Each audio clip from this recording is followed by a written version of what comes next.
¿Qué tal, amigas y amigos internautas? A nombre del doctor Leopoldo Reyes y de su servidor les damos la más cordial bienvenida a este su programa Abogado Corporativo, en donde como cada jueves, refrendando el compromiso que tenemos con ustedes, nos reunimos en la búsqueda de temas que sin duda alguna puedan ser de total relevancia para ustedes y por supuesto de gran utilidad. El tema de hoy no va a ser la excepción, es el tema de operaciones inexistentes. Y para ello tenemos como invitado especial a un querido amigo mío, quien es especialista en el tema, es especialista en la materia fiscal, a quien me va a dar mucho gusto presentar. Su nombre es Pedro Zapata, es maestro y es especialista y maestro en Derecho Fiscal por la Universidad Anáhuac del Norte y es asociado de Basham, Rinch y Correa. Bienvenido, Pedro. ¿Qué tal? Ángel, muchas gracias por la invitación. Un gusto poder estar aquí con ustedes para poder platicar de este tema tan interesante que, como bien sabes, pues ya tiene tiempo que las autoridades se encuentran analizando y cuestionando todo este tema de las operaciones inexistentes. Así que pues, tú dime por dónde te gustaría comenzar. Pues sin mayor preámbulo, un tema que ha sido sin duda protagonista en el desarrollo de esta nueva era del derecho fiscal ha sido el tema de operaciones inexistentes.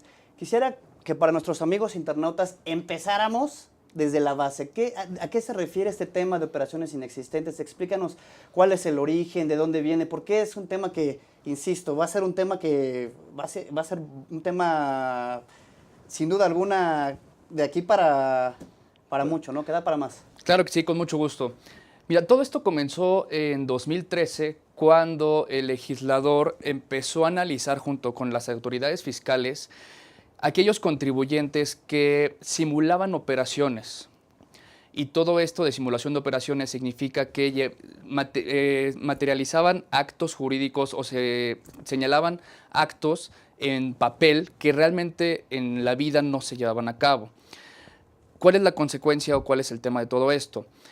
Después de ver las autoridades fiscales que había contribuyentes que expedían comprobantes fiscales para que el receptor pudiera obtener un beneficio fiscal, llámese una deducción o un acreditamiento de un IVA trasladado por alguna prestación de servicio, por alguna enajenación, y que realmente no se llevó a cabo ese acto, pues había un perjuicio para el erario público. Entonces, bajo esta premisa, el legislativo lo que hizo fue tratar de investigar, sancionar y neutralizar principalmente este tipo de actividades que van en contra de la ley, para otorgarle facultades al fisco y pudiera revisarlos. De ahí fue que a partir de 2014 se incluyó en el Código Fiscal de la Federación el artículo 69b, el cual establece todo un procedimiento por medio del cual las autoridades, al tener un acercamiento con el contribuyente que expidió los comprobantes fiscales, así como el que los recibió, va a poder verificar si es que en realidad se llevaron a cabo estos actos.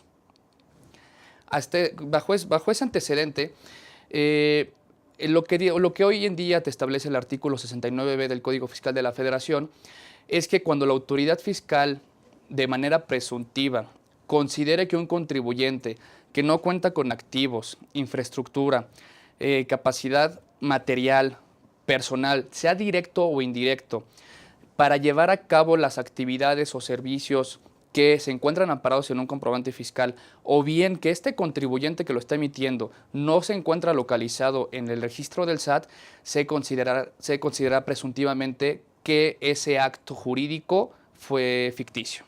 ¿Qué pasa? Fíjate que tocas un tema interesante. Dices que es a través de las facultades de presunción de la autoridad que el mismo artículo 69b establece del Código Fiscal de la Federación. ¿Qué es la opinión que te merece a ti el que sea a través de unas facultades de presunción? Es decir, lo que yo veo que entre el legislador y la administración hacen es establecer este artículo desde mi punto de vista, y lo tocaremos más adelante, pues hasta cierto punto paupérrimo en cuanto a sus alcances, en cuanto al desarrollo de lo que pueden llegar, en el sentido de que da la impresión de ser la autoridad la que dice, a ver, no es mi problema, yo no voy a hacer el trabajo, lo vas a tener que hacer tú como contribuyente, ¿no? Es decir, existe un principio que conocemos en derecho que es el que afirma tiene la carga de la prueba. Desde mi punto de vista sería en todo caso la autoridad quien tendría que ser la investigadora para poder entonces no presumir, sino determinar que tú estás haciendo una simulación para erosionar la base, es decir, para pagar menos impuestos. ¿no? ¿Qué opinión te merece esto de que sea entonces el contribuyente el que tenga que demostrar a la autoridad que pues efectivamente no está simulando los actos? Mira, en una opinión particular, no estoy de acuerdo. Sin embargo, creo que viendo el panorama fiscal de recaudación o de las facultades de comprobación que están ejerciendo las facultades hoy en día, no solamente en México, sino a nivel global, no sé, estamos en una tendencia donde el contribuyente le tiene que dar todo a los fiscos para que ellos puedan revisar el cumplimiento de obligaciones fiscales. Sin entrar en materia y sin entrar en tanto en detalle, tenemos el ejemplo de la contabilidad electrónica.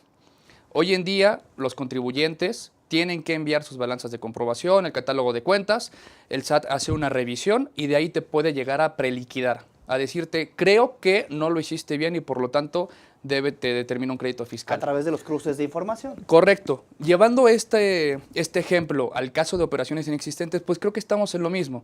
El SAT, después de verificar ciertos factores o ciertos tipos de comprobantes que emiten los contribuyentes y se dan cuenta de que no tienen activos o de que no tienen ciertas cosas, a partir de ese pequeño análisis ya se acercan con el contribuyente. ¿Para qué? Para que el contribuyente, como bien lo mencionas, llegue y le proporcione toda la información al SAT y el SAT desde sus oficinas o, bueno, sí, en este caso de operaciones inexistentes es así, desde sus oficinas revisen todo.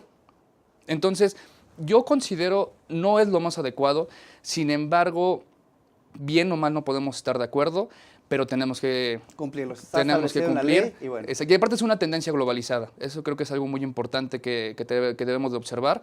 Ya no es como antes, o todavía que en algunos casos las autoridades fiscales, que ahorita comento un poco más a detalle ese tema, cuentan con facultades de comprobación para irte a revisar. Ya no lo es así. Hoy en día tenemos en países de Sudamérica, tenemos en países de Europa, donde el contribuyente está obligado a proporcionar la información y ya lo ven como algo natural, lo ven como algo normal. Nosotros hoy en día estamos en esa transición de ver todo este tipo de fiscalización, a lo mejor como agresiva, a lo mejor ilegal, pero lo vemos porque no estábamos acostumbrados a. Ok. Fíjate que tocas un punto bien importante y en mi experiencia, estoy de acuerdo, como bien lo mencionas, está establecido en la ley. Pero bueno, para eso están claramente o medianamente establecidos los mecanismos. Nada más también sería poner especial cuidado en cómo se desarrolla este procedimiento administrativo a través del cual pueden llegar a presumir o no. Es decir, yo entiendo ahora que mencionas el tema de facultades de comprobación, el que la autoridad puede, para efectos de una visita domiciliaria, revisión de gabinete, de verificar si estás pagando correctamente tus impuestos, es a través de un procedimiento de visita domiciliaria, ¿no? Uh-huh.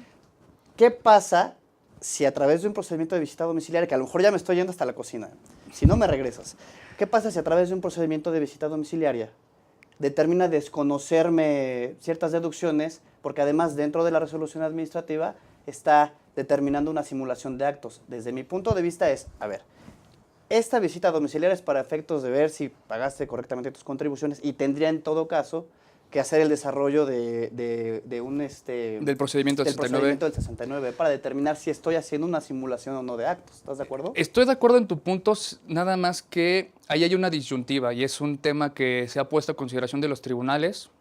Hasta el día de hoy no he encontrado un precedente al respecto.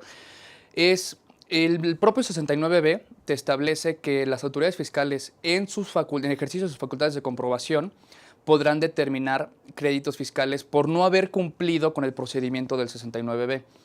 Entonces, bajo una auditoría, si te llegan a determinar que tú simulaste un acto, o bueno, que el acto fue simulado y por lo tanto el comprobante fiscal al cual está dando efectos no lo puedes realizar, tendrían que fundamentarlo en que no cumpliste con el procedimiento anterior.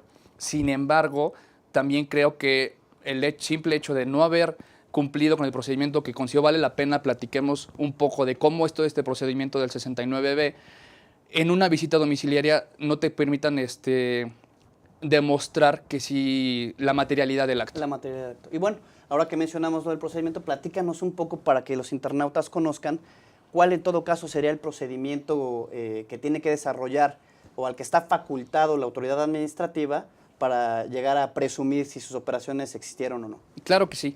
Aquí voy a ir de la mano de lo que establece el artículo 69B, el artículo 70 de su reglamento y las reglas de carácter general de la resolución miscelánea fiscal, que es simpático porque En principio, el artículo 69b no tiene una cláusula habilitante que permita al SAT establecer ciertas reglas adicionales o esclarecer alguno de los procesos o plazos que vienen en el artículo 69b. Sin embargo, el SAT aún así lo hizo desde 2014. Y otro punto es que vamos a comentar más adelante, considero vale la pena, sobre los criterios. ¿Cómo comienza todo esto? En un principio, el SAT le notifica vía buzón tributario al contribuyente que emitió el CFDI que aparentemente no cuenta con los activos, infraestructura para poder haber prestado el servicio o haber realizado el acto jurídico que está amparado en el comprobante fiscal. Enajenación de bienes. Cualquier acto. Le notifica vía buzón tributario.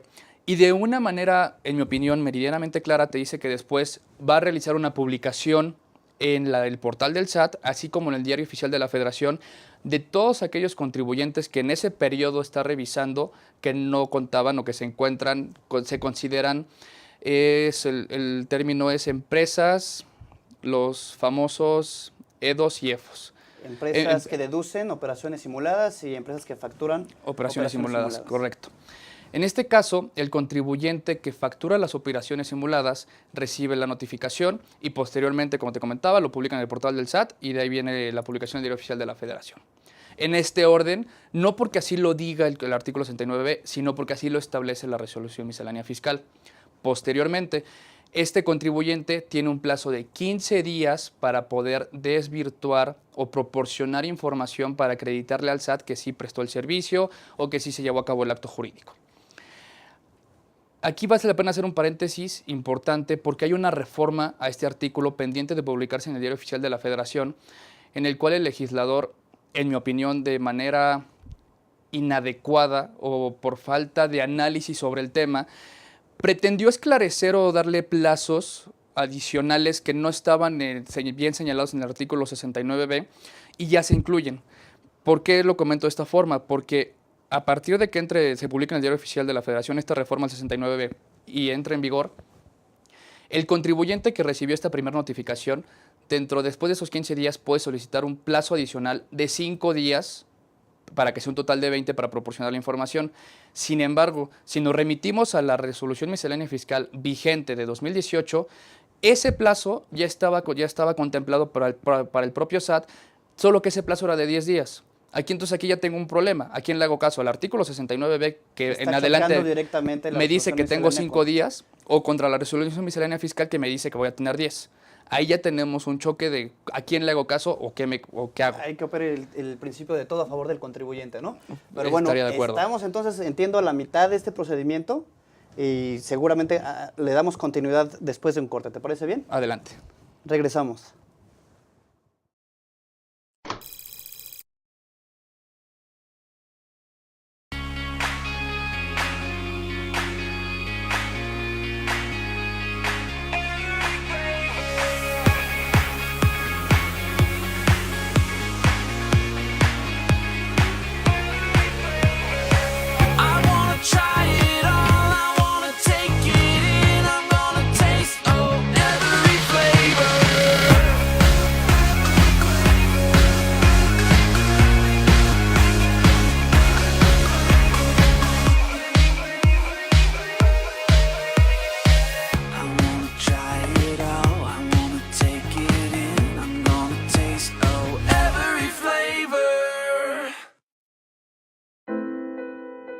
Fue en estas aulas y en estos pasillos que durante más de 4 años y medio tuve la oportunidad de adquirir conocimientos, cultivar buenas amistades y reforzar valores que rigen mi vida.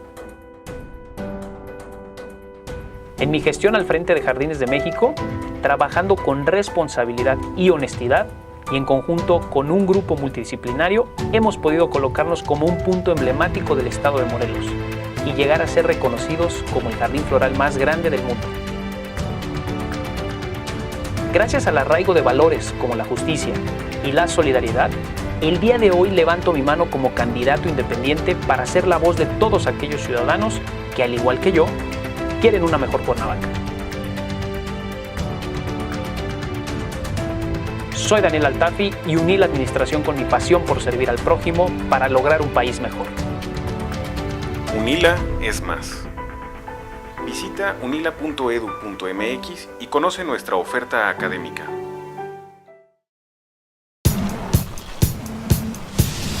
Para cuando sudamos la camiseta.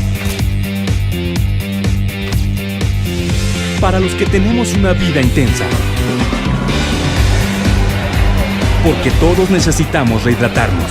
Electrolit, hidratación total, científicamente hidratante.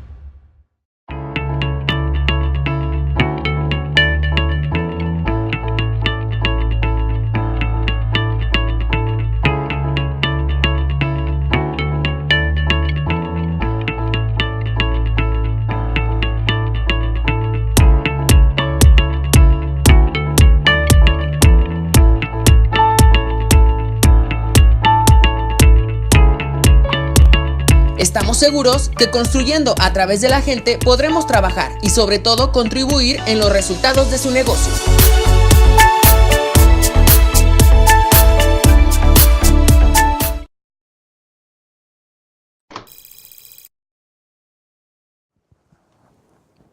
Queridos amigos, ya estamos de vuelta en este segundo bloque de su programa Abogado Corporativo, tratando un tema de total relevancia con mi querido amigo el maestro Pedro Barajas. Pedro Zapata. Barajas, ya te estoy completo. Cambiando el apellido. Pedro Zapata Barajas, quien nos está haciendo favor como especialista en la materia de tratar el tema de operaciones inexistentes. Justo para los que nos están sintonizando en este momento, nos estabas comentando relacionado el tema del procedimiento en el que se tiene que desarrollar para que pueda la autoridad llegar a determinar si es verdad que hay una, o bueno, presumir, según su punto de vista, si es una operación inexistente, ¿cierto? Correcto. Recapitulando para los compañeros que se acaban de incorporar, es el SAT notifica vía buzón tributario al contribuyente que emite el comprobante fiscal, posteriormente hace una publicación en, en su página de internet y hace una publicación en el Diario Oficial de la Federación. Este contribuyente, una vez que recibe la notificación, tiene 15 días para proporcionar información, solicitar una prórroga que comentabas en el bloque anterior, 5 o 10 días, dependiendo si le hago caso a la reforma que va a estar vigente en algún momento en el Código Fiscal de la Federación al propio artículo 69, o bien si le hago caso a la resolución miscelánea fiscal para 2018. Okay. Una vez que transcurre este plazo, voy a hablar ahorita sobre el plazo que tiene la autoridad al día de hoy, que son 5 días después de que le proporcionaste toda esta información, para analizarla y determinar si desvirtuaste o no esa presunción.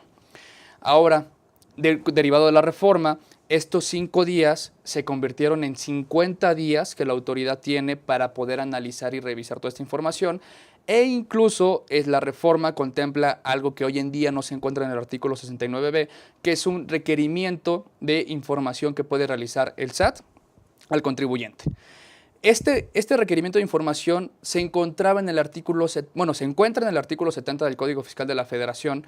Sin embargo, al ser un plazo adicional o una facultad discrecional adicional a lo que establece el propio artículo 69b, ya hay criterios que más adelante vale la pena que comentemos que devienen ilegal. Ahora, ya que concluyen estos plazos, ya sean los 5 o los 50, depende del momento en el que nos encontremos, la autoridad debe de notificar al contribuyente si desvirtuó o no lo desvirtuó.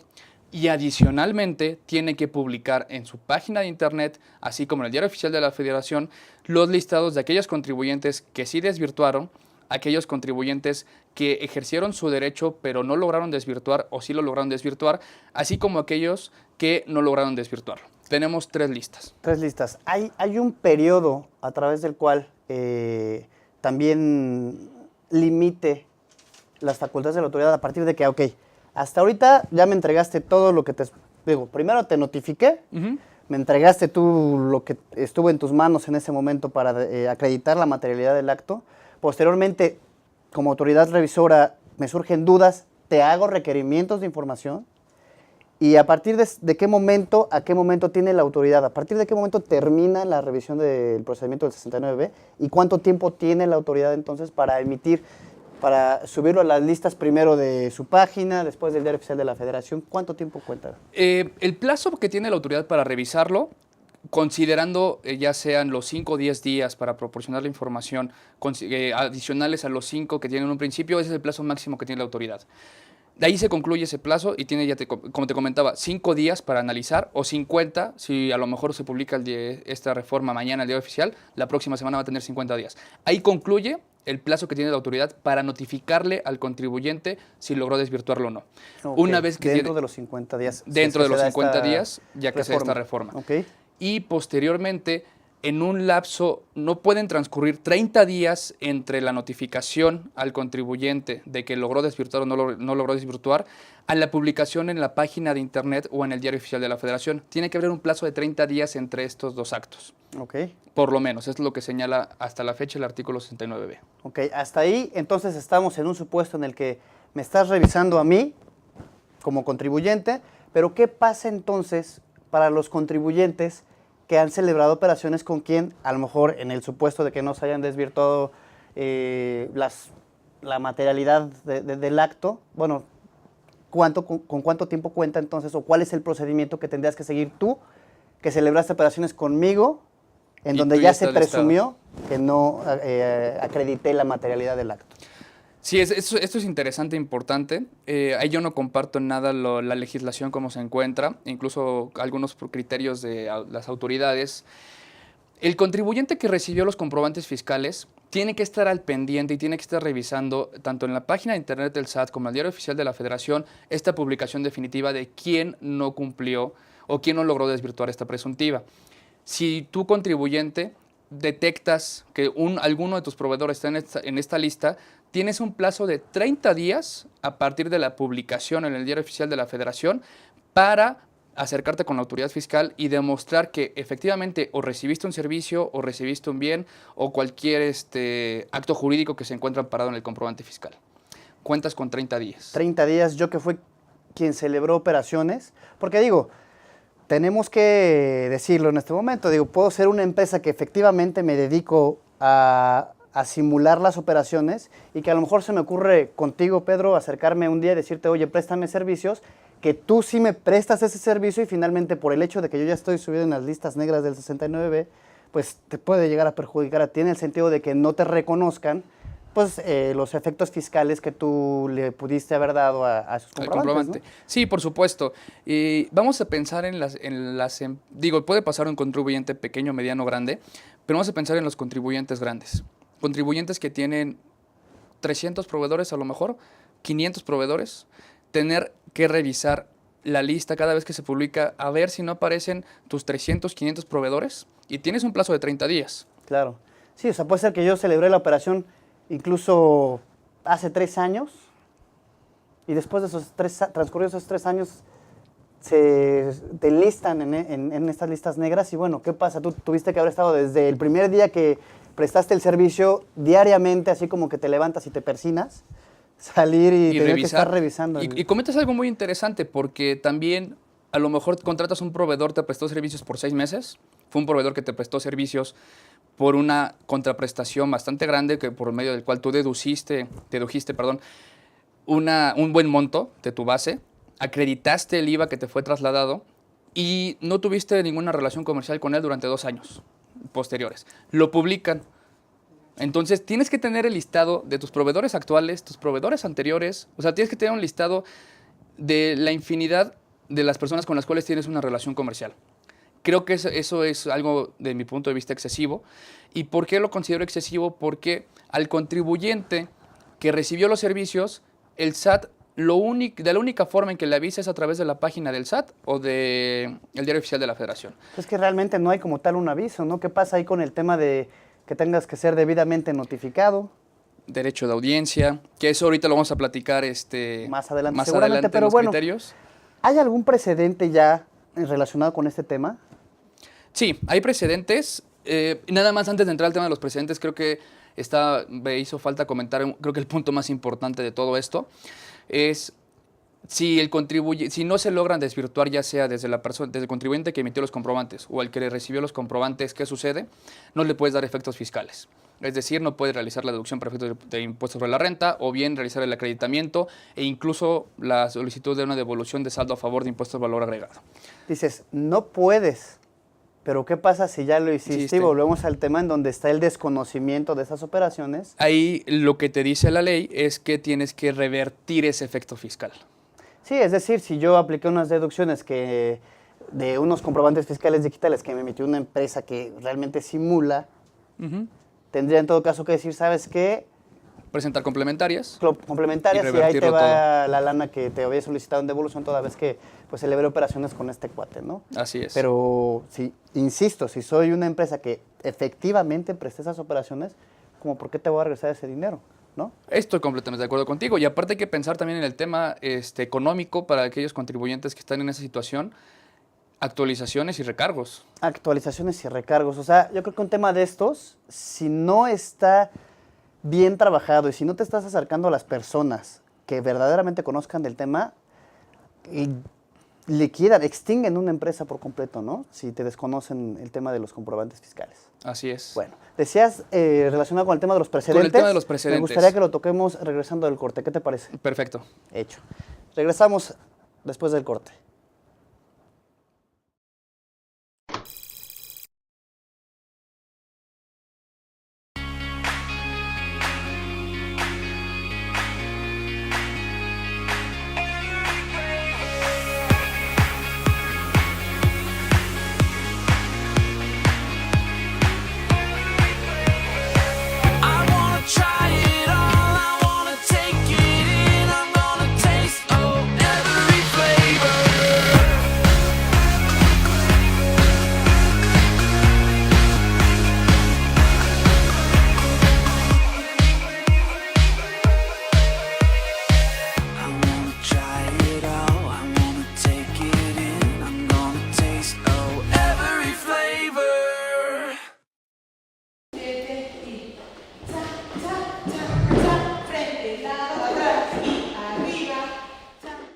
Para mí el baile es como una terapia porque me ayuda a relajarme, a desestresarme y a sentirme mejor. Cuando era estudiante estuve becada por el taller de baile y al terminar la licenciatura me ofrecieron quedarme como maestra de danza y acepté de inmediato. Más que un trabajo, lo veo como una forma de regresarle a la institución el apoyo que en algún momento me brindó. Estudié psicología porque siempre me ha gustado ayudar a las personas que están a mi alrededor. Actualmente estoy haciendo una investigación con cuidadores primarios de pacientes con cáncer y esta experiencia me ha llevado a plantearme nuevos horizontes en lo profesional. Soy Carla Fernández y uní la psicología y la danza para ayudar a que la gente se sienta mejor. UNILA es más.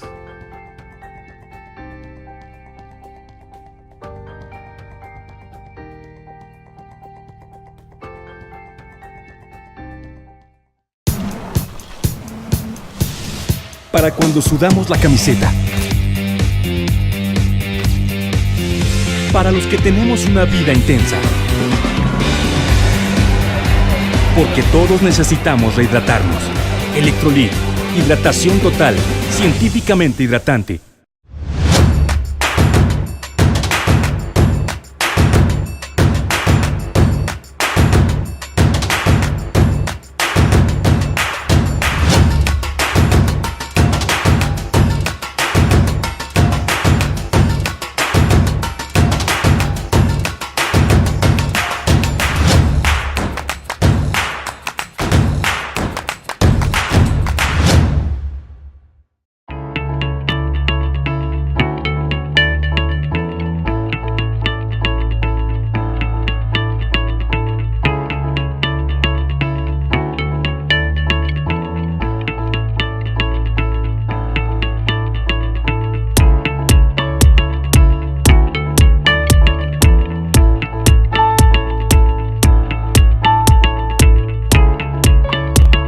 Estamos seguros que construyendo a través de la gente podremos trabajar y sobre todo contribuir en los resultados de su negocio.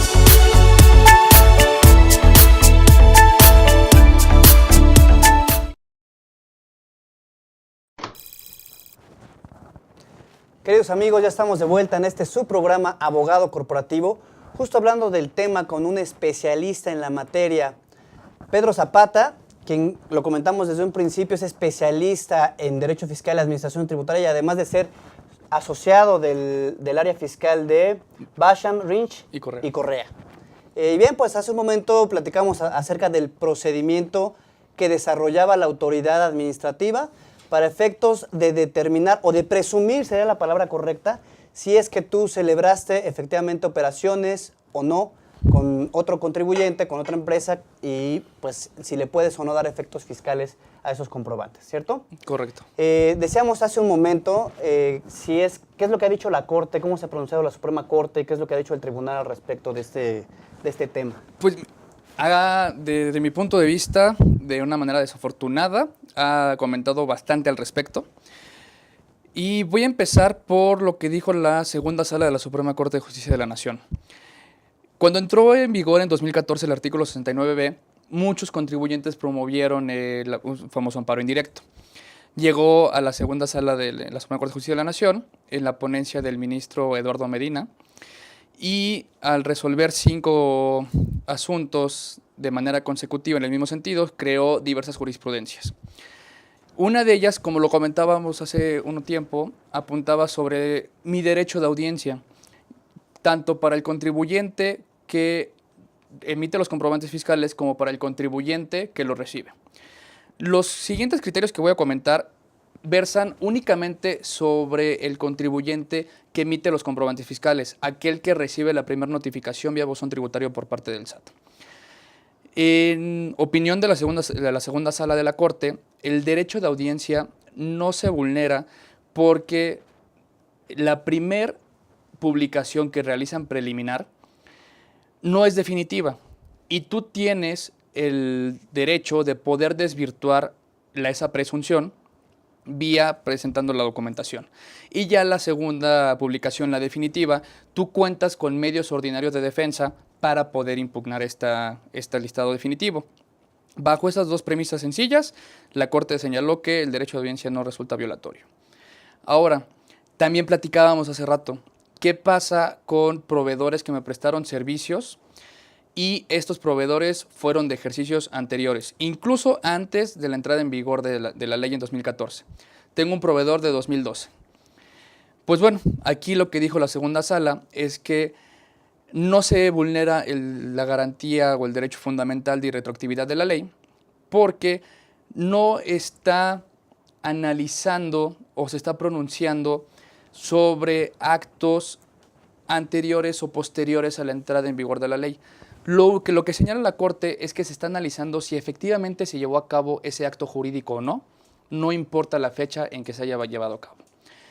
Este razonamiento, desde un punto de vista particular, lo puedo compartir, porque al final del día, si bien es cierto que sí existen contribuyentes que utilizan estos esquemas o hay empresas que se dedican a este tipo de fraudes, porque es la palabra correcta, no considero incorrecto esta opinión.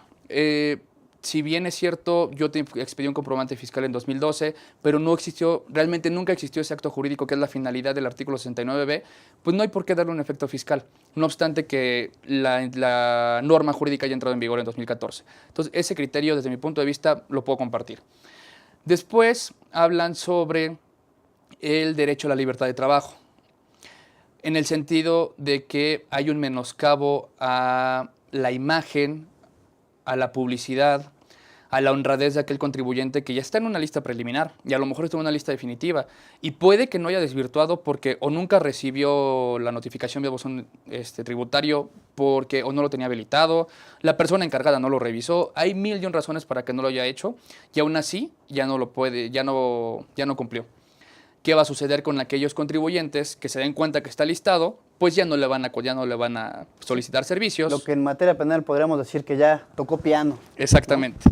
Entonces, aquí lo que señala la segunda sala es que pues de ninguna manera está prohibiendo a ese contribuyente que realice alguna actividad. Simplemente de una forma mesurada le establece haz actos concretos, haz actos reales y actos legales. Entonces, ese fue otro tema. Y posteriormente, tenemos el tema ya hablamos sobre retroactividad, la garantía de audiencia. Aquí, Son bueno, todos. aquí yo quisiera hacer un paréntesis. Fíjate que dices que finalmente la tendencia es realiza actos reales. Y yo creo que aquí es un tema que no podemos dejar pasar y en donde a mí me llama poderosamente la atención. Y yo me voy a poner de ejemplo. Como abogado, ¿qué es lo que sucede como abogado? Que eres un prestador de servicios. Yo no necesito activos, es decir, no necesito una computadora, no necesito un escritorio, no necesito una infraestructura, no necesito una oficina para poder desarrollar la prestación de servicios por la cual en un supuesto pudiera cobrar yo 1 millón de pesos. Claro. ¿Qué es lo que sucede y cómo podría yo materializar ese acto cuando es de prestación de servicios? Porque, insisto, yo sin ningún problema me puedo ir a meter a un café internet, pagar 5 pesitos, Hacer tu demanda, imprimir hacer todo. mi demanda, imprimirla. Es más, ni siquiera la imprimo, se la paso a través de un dispositivo electrónico. Imprímela tú y preséntala. ¿Yo hice la prestación de servicios? Sí. Puede o corro el riesgo de que la autoridad, en sus facultades presuntivas, me diga, ¿esta operación es simulada? Por supuesto, creo que Hay muchos, yo creo que hay elementos para ambos lados. ¿Por qué? Porque como bien lo mencionas, a lo mejor al no tener ningún activo o no tener infraestructura, entendiendo este tipo de infraestructura como una oficina, una computadora, un escritorio, o sea, todo lo que conlleva una oficina. Tú eres un abogado que lo trabaja directamente en un café internet. Ok, puede llegar el SAT a cuestionar, oye, no tienes ningún elemento como para poder prestar el servicio. Yo creo que ahí sería caso por caso. En este caso, sí tengo elementos. ¿Cuál es el más importante? Tengo una cédula profesional. A la persona que le estoy prestando el servicio puede o no puede ser un abogado, porque no precisamente un abogado no es que no pueda contratar servicios de otro abogado. Yo soy especialista en materia fiscal. Yo, si algún día, espero no, tengo algún problema mercantil, Esperemos que civil, no. penal, Claro. etcétera, pues yo me voy a acercar con el especialista en esa materia. Entonces, de ahí también hay que ver cuál es el servicio que se prestó. A lo mejor puede ser una demanda. Si a lo mejor tú no tienes un expediente tal cual, hay un expediente en un tribunal. Creo que sí es complicado cuando hay servicios que no requieren de tener toda una infraestructura completa, pero también que este tipo de servicios se pueden demostrar de otra forma.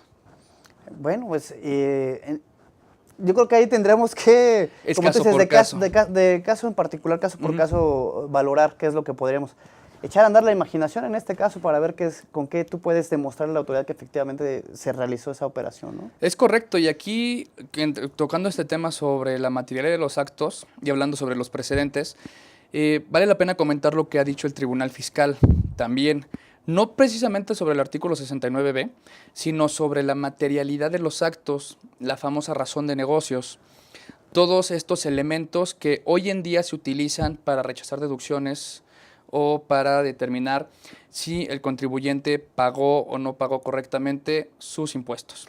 Eso de la razón de negocios, bueno, creo que lo podemos interpretar de 1000 formas. Yo lo entendería de esta forma, no sé, corrígeme si es que estoy mal.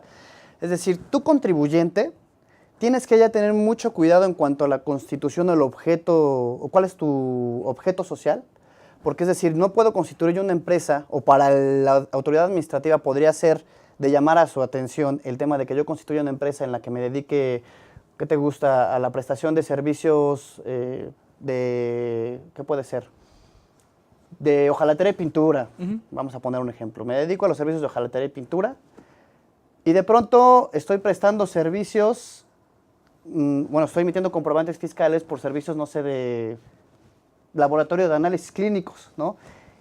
Es donde entra el tema de la razón de negocios. Yo tendría en todo caso que establecer bien qué es a lo que me voy a dedicar, o estoy completamente distorsionado en lo que estoy diciendo. Creo que no va por ahí, o por lo menos en mi experiencia lo que he visto que han dicho las autoridades fiscales no va por ese lado.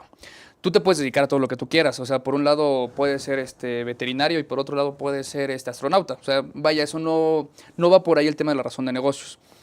Lo que incluso la Corte ya se pronunció, la primera sala, en el tema de la razón de negocios, es que tenga una razonabilidad el acto que estás llevando a cabo de acuerdo con, y creo que a lo mejor por eso tu comentario sobre el objeto social o lo que se denomina tu business core o tu core business. Ok. Yo me dedico principalmente a esto, Entonces, ¿por qué voy a hacer esto? ¿Por qué voy a hacer este gasto? ¿Por qué voy a hacer esta inversión? Ok. ¿Por qué voy a invertir en un mercado a lo mejor donde voy a perder? Nada más para a lo mejor solicitar un préstamo y ganar y poder deducir intereses para poder justificar un crédito incobrable. O sea, hay que ver el por qué voy a hacer ese acto, que desde mi punto de vista se vuelve muy subjetivo. Claro. O sea, hoy en día la autoridad, y eso es creo que una pregunta que no podría yo responder, honestamente, pero sí lo hago como pregunta, es, hoy en día la autoridad es la que va a determinar si mi negocio va bien o va mal, o si lo que estoy haciendo en mi negocio es correcto o no es correcto. Lo que sucede es que, Pedro, según entiendo, fíjate, la autoridad parte desde un comprobante fiscal digital cuando, cierto es, desde mi punto de vista, y lo comparto contigo, tendría en todo caso que entonces partir de cuál es la razón de mi negocio, o sea, a qué es a lo que me dedico, cuando no es un tema que sea en materia civil, en todo caso tendría que ser en materia mercantil. Correcto. Porque parte es de la constitución de la empresa, ¿estás de acuerdo? Entonces entiendo ahora sí, esta parte de la razón de negocios. Como bien dices, yo puedo generar un gasto que evidentemente cualquier empresa puede incluso hacer cierto tipo de inversiones. La razón de negocio es que tú vas a tener una utilidad respecto de esa inversión, pero existe un riesgo inminente siempre de que yo pueda perder.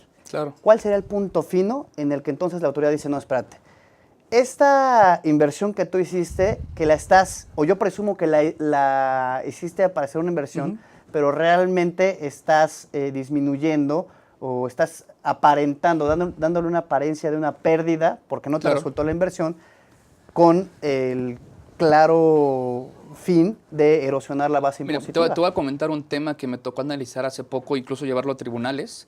Fue un préstamo que realizó una empresa a una no parte relacionada, tercero independiente, que traía 7 años con pérdidas fiscales. Le hizo un préstamo con la finalidad de que la empresa pudiera pues salir a flote, comprar activos, materia prima, volver a continuar como lo venía haciendo, que antes sí era una empresa rentable con utilidades. Sin embargo, no obstante, el préstamo no funcionó. El SAT, bajo el razonamiento de la razón de negocio, dijo, oye, es que ¿para qué le prestas a alguien que sabes que a lo mejor no te va a pagar? Y ese fue el fundamento, bueno, no el fundamento, la razón o el motivo por medio del cual rechazaron la deducción cuando esto llegó a ser un crédito incobrable, porque la empresa se fue a bancarrota. Volvemos a lo que comentabas, ¿no? Ahora resulta que es el SAT el que te va a decir la conveniencia de que puedas tú prestarle a quién. A quién no le puedes prestar, invertir, comprar en un terreno. Por ejemplo, aquellas empresas que han comprado terrenos donde, por ejemplo, Santa Fe, en algunas zonas donde hay deslaves, o en zonas donde a lo mejor pueden considerar que va a llegar a haber una plusvalía y no la hay. O sea, bien dices, esto es un mercado, tiene sus riesgos, pero pues, aparentemente hoy en día pues, le tienes que tener a alguien del SAT dentro de tu comité para ver si está de acuerdo en la inversión que vas a hacer o no. Pues bueno, yo creo que va a ser un tema interesante de tratar y que seguramente, bueno, seguiremos comentando después del corte. ¿Te parece bien? Adelante. Regresamos después de un corte.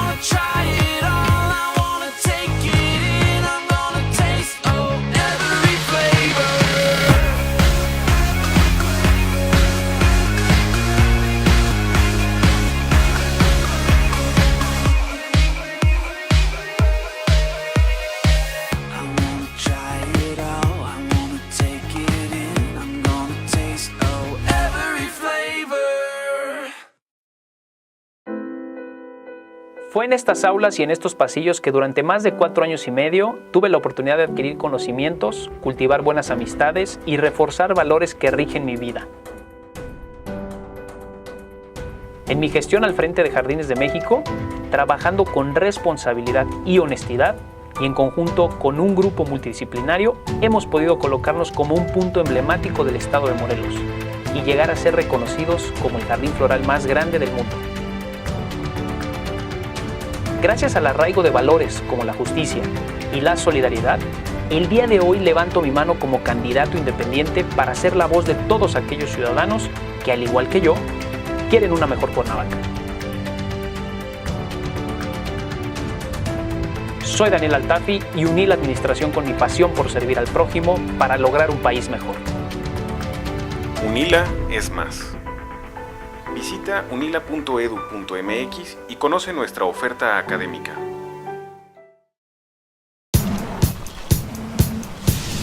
Para cuando sudamos la camiseta.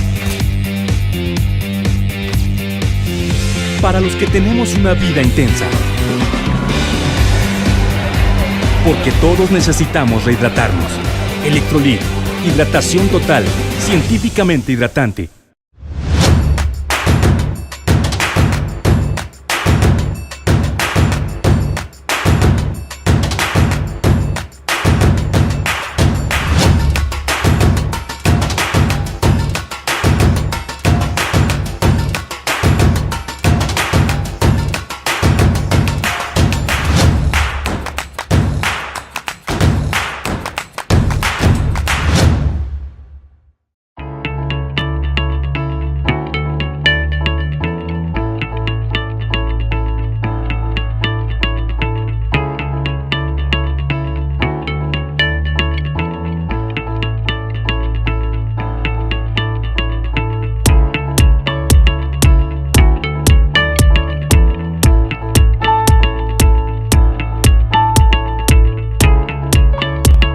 Estamos seguros que construyendo a través de la gente podremos trabajar y sobre todo contribuir en los resultados de su negocio.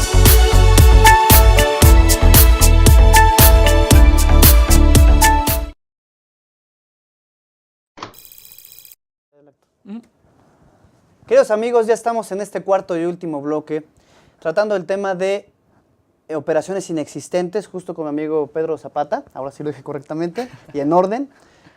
Para lo cual pues, nos estamos platicando respecto de la materialidad de los actos, ¿no? Es correcto. Hablábamos sobre la materialidad de los actos desde un punto de vista de las autoridades por la razón de negocios, también si están de acuerdo o no con los actos que lleva a cabo un contribuyente. Y la materialidad va relacionada, ¿por qué? Porque la materialidad, junto con la razón de negocios, te llevan a un concepto que las autoridades consideran, incluso está en las normas de información financiera, que hablan sobre la sustancia económica, que va de la mano la razón de negocios y la materialidad.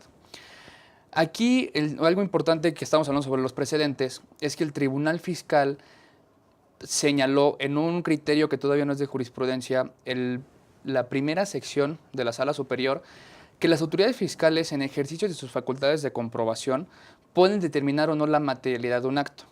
Y al momento de determinar la materialidad de un acto, creo que entramos en una pregunta válida de, oye, pero entonces el 69B, ¿para qué está?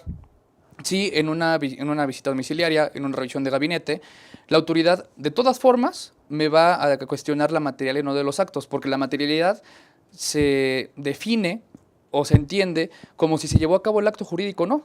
Entonces, si te das cuenta, es exactamente lo mismo o la finalidad que persigue el 69B.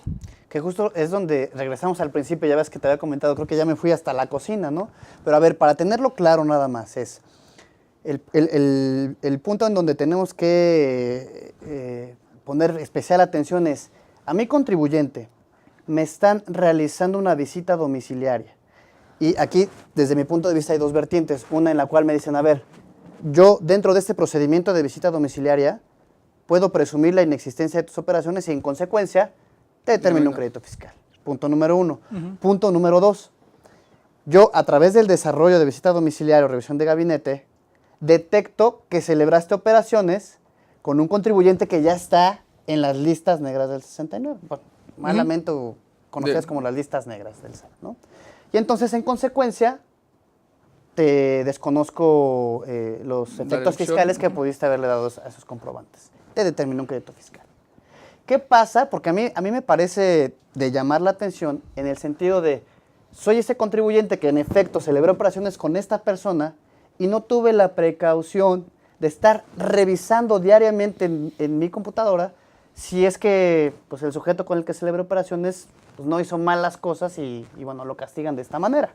Entonces, de pronto me puede caer por sorpresa, ¿qué es lo que yo puedo hacer?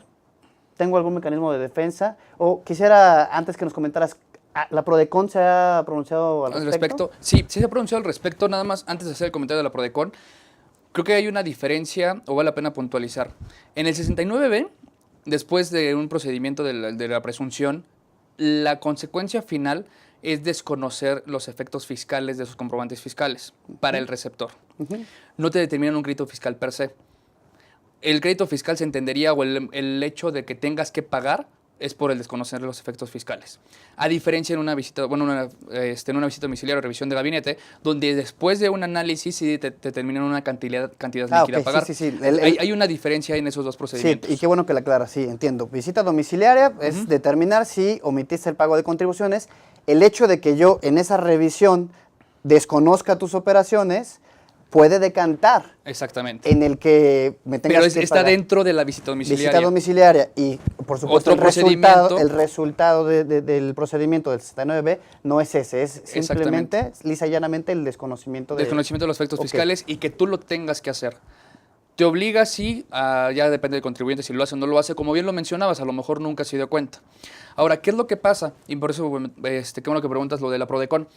La PRODECON emitió un criterio en el cual señala que el contribuyente que recibió el comprobante fiscal, el cual tiene que reversar los efectos fiscales de esos comprobantes, tiene la posibilidad, o debería tener la posibilidad, de poder desvirtuar durante una revisión de gabinete o una visita domiciliaria esta presunción de inexistencia de las operaciones.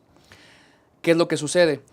El artículo 69B, creo que es último o penúltimo párrafo, en el cual te establece que las autoridades fiscales, en uso de sus facultades de comprobación, podrán determinar si los actos se materializaron sí o no, palabras más, palabras menos, y determinar el crédito fiscal que corresponda. Entonces, ahí es donde creo que puede haber dos lecturas. Una es, pero todo esto, perdón, y antes es ajustándote al procedimiento del párrafo anterior, que es el que te señala los 30 días que tienes tu contribuyente receptor de los comprobantes fiscales para acudir al SAT a desvirtuar esta presunción. Creo que esa parte lo acoto un poco. ¿Por qué? Porque lo puedes leer en el sentido de que yo, contribuyente que recibo los comprobantes fiscales, durante una visita domiciliaria puedo desvirtuar las operaciones. Y la otra lectura es, no puedes. ¿Por qué? Porque el propio 69B te restringe a que solamente si las autoridades fiscales se dan cuenta de que no desvirtuaste la presunción en sus ejercicios de facultades de comprobación, te van a determinar el crédito fiscal. Entonces, entramos en una disyuntiva. ¿Por qué? Porque aquí, tocando un poco el tema de los precedentes del Tribunal Fiscal, el Tribunal Fiscal ha señalado que las autoridades fiscales en el ejercicio de facultades de comprobación pueden determinar o no la materialidad de un acto, que es, como comentábamos, la finalidad del artículo 69B. Pero en el ejercicio de facultades de comprobación ya estamos hablando de dos procedimientos, de dos ejercicios distintos. Una es una facultad discrecional y la otra es una facultad presuntiva. Considero ahí que debería haber un pronunciamiento o alguna, a lo mejor ya que están reformando el artículo, retomar este tema para poner en blanco y negro cuáles son las posibilidades que tiene el contribuyente que recibe los comprobantes fiscales. Claro. Porque hoy en día esa es la queja de todos los contribuyentes que reciben los comprobantes, de el por qué al que emite los comprobantes y a lo mejor está haciendo algo mal, a él sí le avisas para llevar todo un procedimiento completo. Claro. Y yo, que voy a ser el que tiene la consecuencia, a mí no me dices nada. A mí me pones a revisar, como bien lo comentas, a cada rato la página del SAT o el diario oficial de la Federación. Entonces, a partir de esa idea o sobre esas bases, la PRODECON fue que emitió este criterio. No, hasta el momento desconozco si el Tribunal Fiscal ya se ha pronunciado al respecto, por lo menos del análisis que hice para poder comentar el tema, no he encontrado criterios al respecto, tampoco del Poder Judicial de la Federación. Lo único, en este caso, considero un poco rescatable del Poder Judicial de la Federación, y no es precisamente de la Corte, sino son de tribunales colegiados, que ya están dando un poco de razón a los contribuyentes que reciben los comprobantes fiscales. Okay. En algunos ciertos casos. O sea, sépase, para todos los internautas que nos hacen favor de ver, es que quien recibe sus comprobantes sí tiene la posibilidad de defenderse, ¿no? Claro. Okay. Tienen 30 días a partir de que se dieron cuenta de si estuvo publicado o no, van a partir de la publicación, y si no, en mi opinión, si ya pasaron los 30 días de la publicación, te diste cuenta que publicaron a tu proveedor y sea de una operación anterior de 2, 3, 4, 5, 7 ejercicios, consideraría yo hasta 5 ejercicios porque las facultades para determinar créditos fiscales caducan a los 5 años. Claro. Entonces, hasta los 5 ejercicios creo que por ahí podría ser el tema. Amigo, parafraseando al doctor, el tiempo es un tirano. Este tema me resulta de más interesante y yo quisiera comprometerte para que en un segundo bloque podamos hacer más recomendaciones a todos los que nos hacen favor de ver.